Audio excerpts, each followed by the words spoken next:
Okay, so try to imagine a man. He's standing near the Kaaba. It's 7th century Mecca.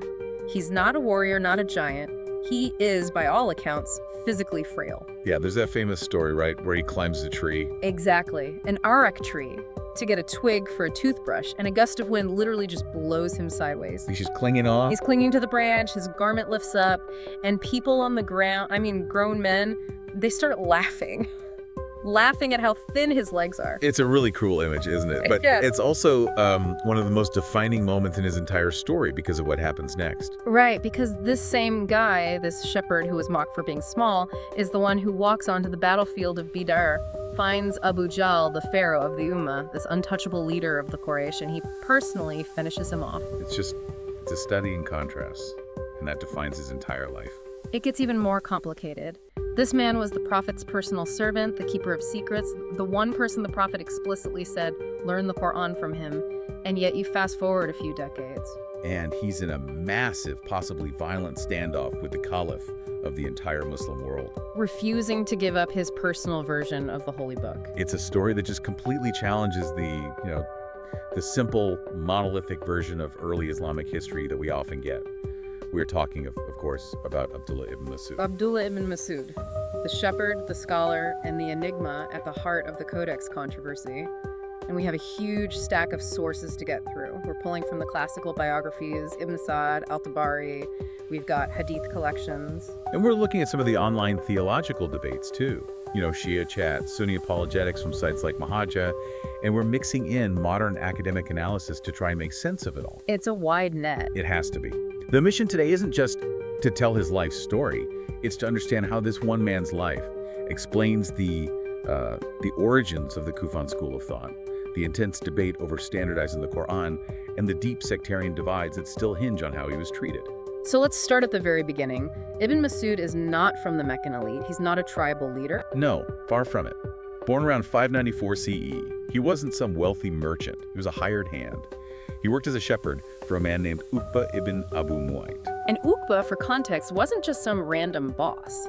He was one of the fiercest enemies of the early Muslims. Vicious. So Ibn Masud is basically working for the opposition. And his conversion story, the miracle of the milk, it's not just a magic trick, it says so much about his character. It really does. So the story goes, the Prophet and Abu Bakr are fleeing persecution. They're exhausted, thirsty, and they see the shepherd. They ask him for some milk. And Ibn Masud, who is all alone in the desert with these two guys, he says no. He refuses. He tells them, these sheep are a trust. They aren't mine to give away. The integrity of that. That's a bold move. Well, He's denying noblemen because of a contract of employment. It just establishes his character immediately. Exactly. He valued the trust over the social pressure. But then the prophet asks for a barren ewe, one that can't produce milk. He strokes its udder, prays, and suddenly milk flows. Ibn Masud drinks it. He realizes this is something else. And that's the moment. He becomes the 6th person to convert to Islam. The 6th. I just want to pause on that number. Being the 6th convert means you are there before everything, before the armies, before the state, before any of the victories. You're there when it's just a handful of people whispering in a room, terrified. You're the inner circle, the old guard. And because he was young and didn't have a powerful tribe to protect him, he attached himself completely to the prophet. He becomes a personal servant, but in the most intimate way. He carried the prophet's sandals, his suwak, the toothstick, his pillow. Which sounds, kind of menial to our modern ears, carrying shoes. It does, but what it meant was access, unrestricted access. He could enter the prophet's private rooms without even knocking. He saw the prophet not just as a leader, but as a husband, a father. He knew the revelation, but he also knew the context of the revelation, the mood in the room. Exactly. He absorbed the religion through osmosis, not just formal instruction. That's why he's called Sahib as-Sir, the keeper of secrets. That intimacy gave him so much authority.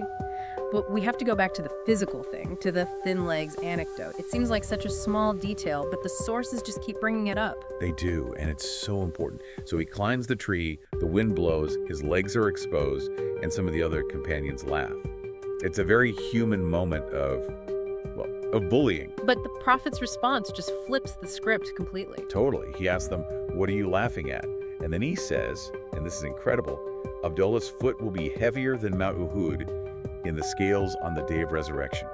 It's a fundamental recalibration of what matters. In a society obsessed with physical strength and lineage, the Prophet is saying, no, spiritual weight is the only thing that counts. And Ibn Masud proves that with just raw physical courage. He was the first person to publicly recite the Quran in Mecca after the Prophet himself. And this wasn't just reading scripture out loud, this was an act of protest. It was inviting death, to go to the Kaaba and recite words that challenged their gods, their entire economy. He recites Surah Ar-Rahman, and the reaction is immediate. Immediate violence. The Quraysh beat him within an inch of his life. He goes back to the other companions, face bruised and battered.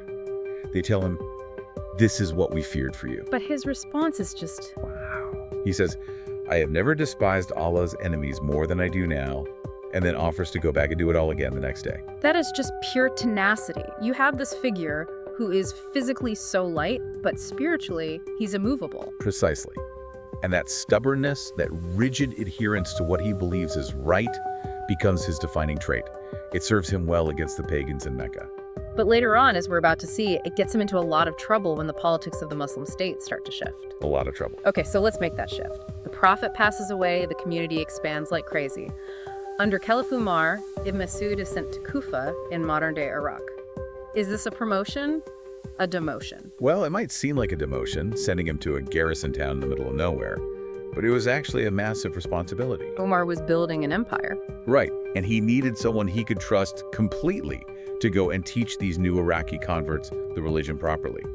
He essentially made Ibn Masud the intellectual father of Kufa, teacher and treasure. And this is where we see the beginning of the Kufan school. Yes, Kufa becomes this intellectual powerhouse. You basically have two major centers of thought. Medina, which is very focused on tradition, and then Kufa, which became known for using reason and opinion ray alongside the text. And that whole culture starts with Ibn Masud. So when we look at the Hanafi school of law today, which is one of the largest in the world, its lineage, it traces back to him. Directly. Ibn Masud taught Alqama, who taught Ibrahim al-Nakhai, who taught Hamud, who taught Abu Hanifa. The DNA of the Hanafi school, that emphasis on critical thought, it comes directly from Ibn Masud's teaching style in Kufa. But he also did things that would look really strange to a Muslim praying today. I was reading about this tatbik thing. I had never heard of this. Oh, this is a fascinating piece of ritual history. So today, when you pray in the bowing position, the ruku, you put your hands on your knees, right? Right. Standard practice? Ibn Masud didn't do that. He practiced something called tatbik. He would clasp his hands together and put them between his knees. Between his knees, like he's sandwiching his hands there. Exactly. And he taught his students in Kufa to do the same thing. So, was he wrong? Or are millions of Muslims today wrong? Well, the later scholarly consensus was that tatbik was an early practice that was later abrogated or updated. The Prophet started putting his hands on his knees instead. But maybe because Ibn Masud was away in Kufa, or maybe just because he was stubborn and stuck to what he learned first, he just kept doing it. That's wild. It implies that for a while there wasn't one single universal way to pray. You had different styles in different cities. It just humanizes the tradition. We tend to think of it as this perfect uniform download that everyone got at the same time, but it was organic. It was people learning from people with regional variations. Speaking of learning, let's talk about his hadith. He has about 848 narrations, which is a lot, but someone like Abu Huraira has thousands. Why the difference? It was deliberate caution. Ibn Masud was terrified of misquoting the Prophet. There are stories of him turning pale, sweating, trembling, just to say the words the Prophet said. Wow. He would almost always add a disclaimer, like, or something close to this, or near to this meaning. He treated the Prophet's words like they were radioactive, handled with extreme care. And Caliph Umar also had that policy, right? He didn't want the companions narrating too much. Exactly. He was worried new Muslims would get confused between the Quran and the Hadith. Ibn Masud respected that boundary completely. But there is one hadith he narrated that is, well, it's at the center of a huge theological storm. The womb hadith. Oh yes, this is the cornerstone of the whole free will versus predestination debate. The Hadith says that while a fetus is in the womb, an angel comes and writes down 4 things: their livelihood, their death, their deeds, and whether they will be wretched or blessed. Wretched or blessed. That sounds like the game is rigged before you're even born. That is exactly how many people took it. If it's already written down that you're going to hell before you even take your first breath, what's the point? Do you really have free will? So this one narration from him fuels centuries of debate. Centuries. Between the Qadariya, who argued for free will, and the Jabriya, who argued for absolute determinism. It's incredible. Okay, but we have to get to the main event, the conflict that defines the end of his life. The codex. This is where it all gets very dark and very messy. This is the core conflict. So set the scene. It's the reign of the third Caliph, Uthman. The empire is massive. You've got people from Azerbaijan to Yemen reciting the Quran, but they're using different dialects, different readings. And it's causing fights, real fights. People are arguing over whose Quran is the right Quran. So Uthman makes a decision. We need one standard text, one version to rule them all. He creates a committee, led by Zayd ibn Thabit, to compile this official version, the Uthmanic Codex. And then comes the order. All other personal copies, all other musahafs must be gathered up and burned. And Ibn Masud, sitting in Kufa with his copy, the one he wrote down himself, says, absolutely not. He refuses, point blank. And his reasoning is incredibly personal, almost insulting. He gives this sermon where he says, I learned 70 surahs directly from the lips of the Prophet while Zayd ibn Thabit was still a child playing in the streets. Wow. He's pulling rank. He's essentially saying, I was there, I'm a primary source, this kid Zayd is a political appointee. He saw it as a complete invalidation of his authority. Why should he, the keeper of secrets, the man the Prophet himself endorsed, submit his life's work to a junior committee? But it wasn't just ego, right? His version of the Quran, it was actually different. This is the part that usually shocks people. The sources, many of them, tell us that Ibn Masud's Codex did not contain the first chapter, Surah al-Fatiha. Hold on, al-Fatiha, the opening prayer, the most recited chapter in all of Islam.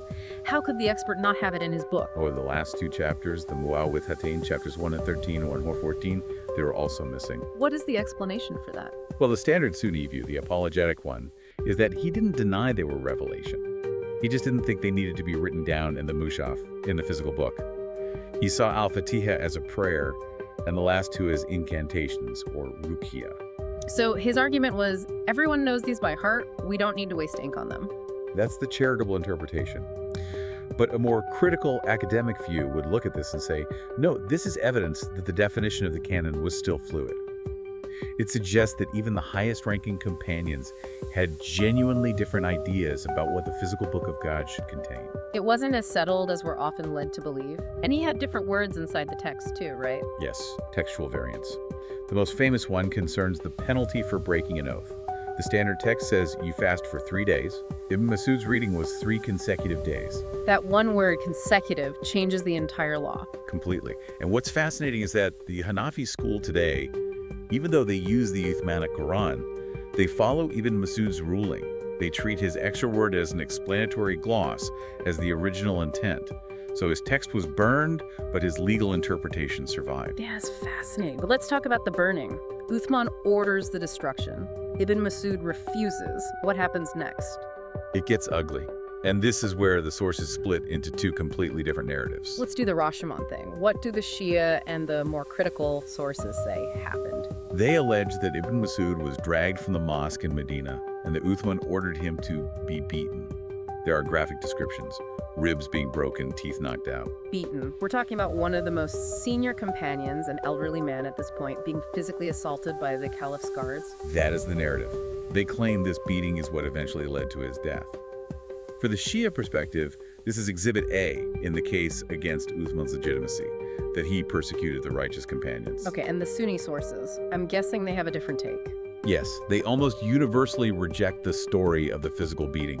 They'll say it's a fabrication. They might concede there was a heated verbal argument or a political dispute, but they maintain he died of natural causes, and that Uthman even visited him on his deathbed to reconcile. So one side sees a martyr for textual purity, the other sees a workplace disagreement that got out of hand but was resolved. Exactly. But even his funeral is disputed. One version says Uthman led the prayer, signaling all was forgiven. But a more dramatic report says Ammar ibn Yasir, another companion who had serious issues with Uthman, prayed over Ibn Masud and buried him secretly at night. To prevent Uthman from being there, a secret burial. That's a powerful statement of dissent. It's a huge statement. It shows just how fractured the community was becoming. Ibn Masud became a symbol of resistance against the state's control over the narrative. So, zooming out, how do the different traditions view him today? For Sunnis, Abdullah ibn Masud is a pillar. a master of law. The conflict with Uthman is minimized. It's explained away as he had a good faith disagreement. The conflict is sanitized to preserve the image of a unified golden age. And for the Shia, It's more nuanced. He's not really Shia in the full sense because he didn't back Ali at a Saqifa, but his clash with Uthman makes him an incredibly sympathetic figure, a victim of the same establishment that they feel marginalized Ali. and then there's the modern critical historical view. Right, and from that perspective, the whole controversy is proof that the narrative of a perfectly divinely preserved text from day one is complicated. They argue that the Quran was standardized through political force by burning the rivals, not just by universal consensus. Ibn Masud is the ghost in the machine. It really changes how you see that whole period. It wasn't just a bunch of saints agreeing on everything. It was real, messy, high-stakes politics. Absolutely, and that's why Ibn Masud matters so much. He starts as this intimate spiritual ideal, the prophet's servant, and he ends as the gritty, stubborn defender of his own memory against a growing bureaucratic empire. So what's the big takeaway for us? Why does the story of a 7th century shepherd matter now? I think it matters because it validates diversity within a tradition. We often think of tradition as this rigid, singular thing. But here you have one of the greatest Quranic teachers. Praying differently, reciting differently, having a different book. He wasn't a robot. He had his own deep convictions. Correct. And his legacy proves that you can be deeply faithful and also deeply critical. When a Hanafi jurist today uses reason to reach a ruling, that's a direct line back to Ibn Masud's school in Kufa. He showed that using your mind wasn't a betrayal of faith. The Uthmanic Codex won. It's the book we all have today. But Ibn Masud's resistance is a permanent reminder that getting there involved human choices. And human costs. Before we wrap up, I want to leave you with one final thought to chew on. We talked about how Ibn Masud didn't include Surah al-Fatiha in his written book. He saw it as a prayer, something to be recited. Right. The oral versus the written. So here's the question. If the man the prophet specifically told people to learn the Quran from didn't think the opening chapter belonged in the written book, what does that tell us about the fundamental difference between the Quran as a living recitation, a sound, a voice, and the mushaf as a physical object? Have we, in some way, confused the map with the territory? That's a distinction that could change how you approach the text entirely. The vibration versus the ink. Something to think about. Thanks for taking the deep dive with us. Thank you.